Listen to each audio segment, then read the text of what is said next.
ಮಂಡ್ಯದಲ್ಲಿ micro finance ಕಿರುಕುಳಕ್ಕೆ ಮಹಿಳೆ ಆತ್ಮಹತ್ಯೆ ಪ್ರಕರಣ. ಮೃತರ ಕುಟುಂಬಸ್ಥರಿಗೆ ಸಾಂತ್ವನ ಹೇಳಿದ ಅಶೋಕ್, ಯಾರು ಆತ್ಮಹತ್ಯೆ ನಿರ್ಧಾರ ಮಾಡಬೇಡಿ ಎಂದು ಮನವಿ.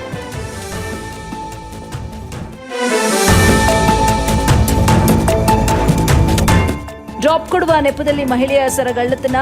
ಚನ್ನಗಿರಿಯ ಚಿಕ್ಕಬೆನ್ನೂರು ಗ್ರಾಮದ ಬಳಿ ಘಟನೆ. ಒಬ್ಬ ಸರಗಳ್ಳ ಅರೆಸ್ಟ್, ಮತ್ತೋರ್ವ ಎಸ್ಕೇಪ್.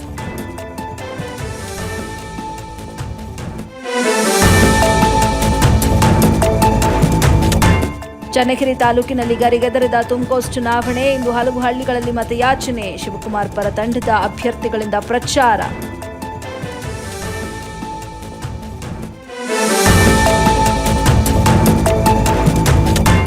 ಚಿಂತಾಮಣಿಯಲ್ಲಿ ಆಜಾದ್ ಚೌಕದ ರಥ ಸ್ಥಳಾಂತರ. ಡೈಮಂಡ್ ಟಾಕೀಸ್ ರಸ್ತೆಯಲ್ಲಿರುವ ಜಾಗಕ್ಕೆ ಸ್ಥಳಾಂತರ. ಬಿಗಿ ಪೊಲೀಸ್ ಬಂದೋಬಸ್ತ್ನಲ್ಲಿ ರಥ ಶಿಫ್ಟ್.